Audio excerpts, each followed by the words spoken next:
So, today's been, or this is not just today, this has been a kind of a rough week. Um, my allergies have been, yesterday they kicked my ass so hard I couldn't take my walk, and because I had so much sinus pressure and headache, and it was really hard to make that decision not to walk because I'd already not walked 2 days in the last 7 days.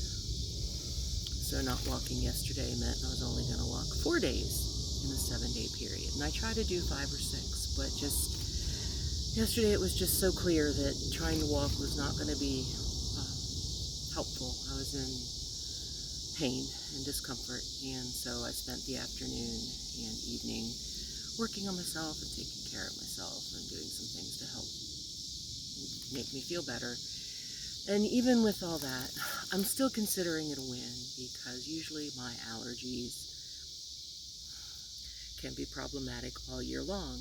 And this year, since I got out of the hospital, they haven't really bothered me that much until the last couple of days. Like, we're getting into ragweed season, but normally it's like spring and summer and in the winter too because of indoor allergens.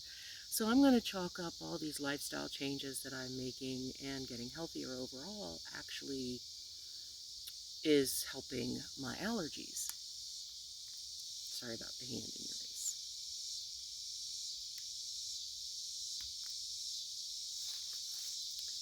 So that's helping my allergies, and so that's a win. But then been dealing with another minor issue, and that's some minor yeast infections, which is a side effect of one of the medications that I'm on. And this morning I woke up showing signs of another one of those, as well as being an AFib. And infections and stress are some of the things that can trigger an AFib episode. So reached out to my cardiologist, and we've agreed to that I should discontinue the medication whose side effects are making me more susceptible to yeast infections.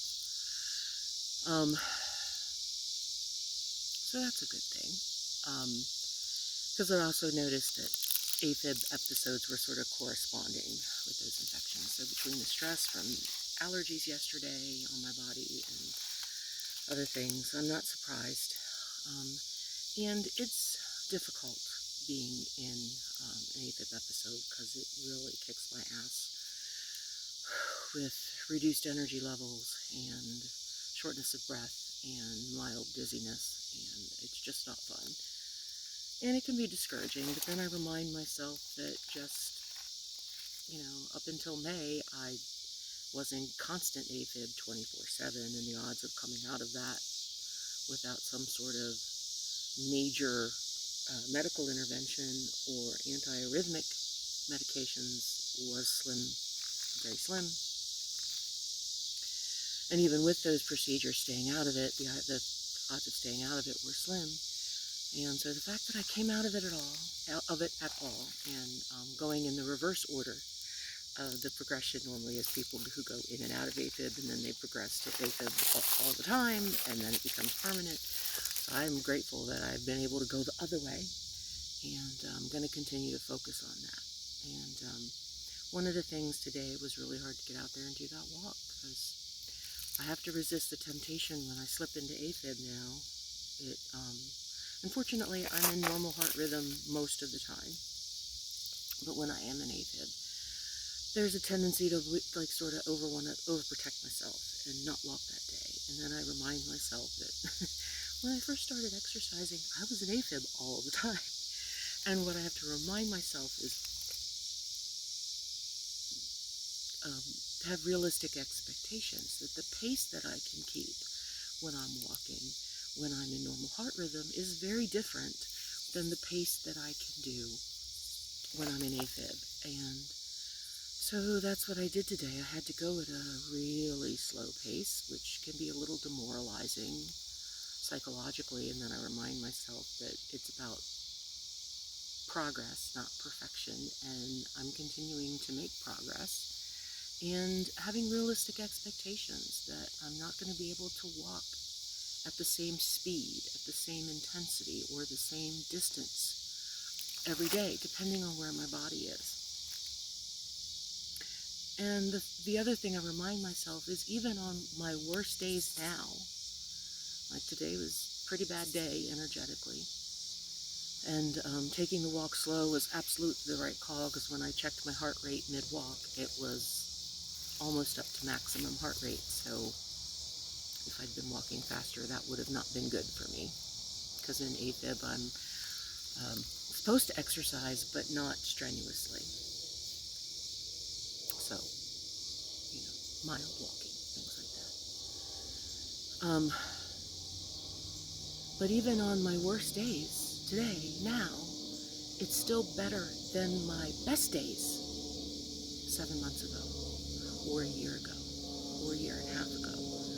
So it's still progress, and I have to remind myself that and give myself some grace.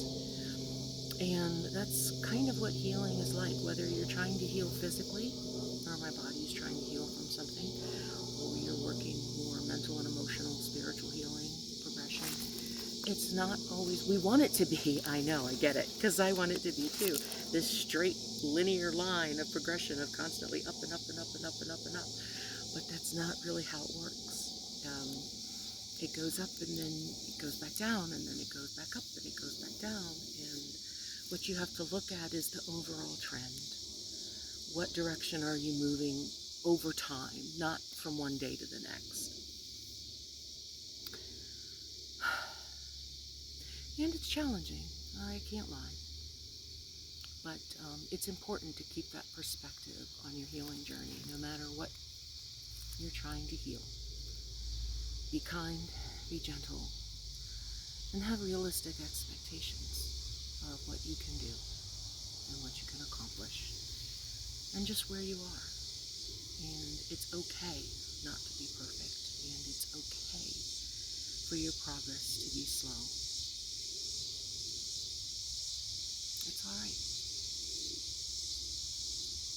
It's not about how fast you get there. It's about getting there, and it's about being sustainable, whether that's making what changes and healing for improving your physical health, or making changes that improve your mental or emotional well-being, or instilling better habits so that you have a happier, healthier life overall. It's not a race. And that's it for today.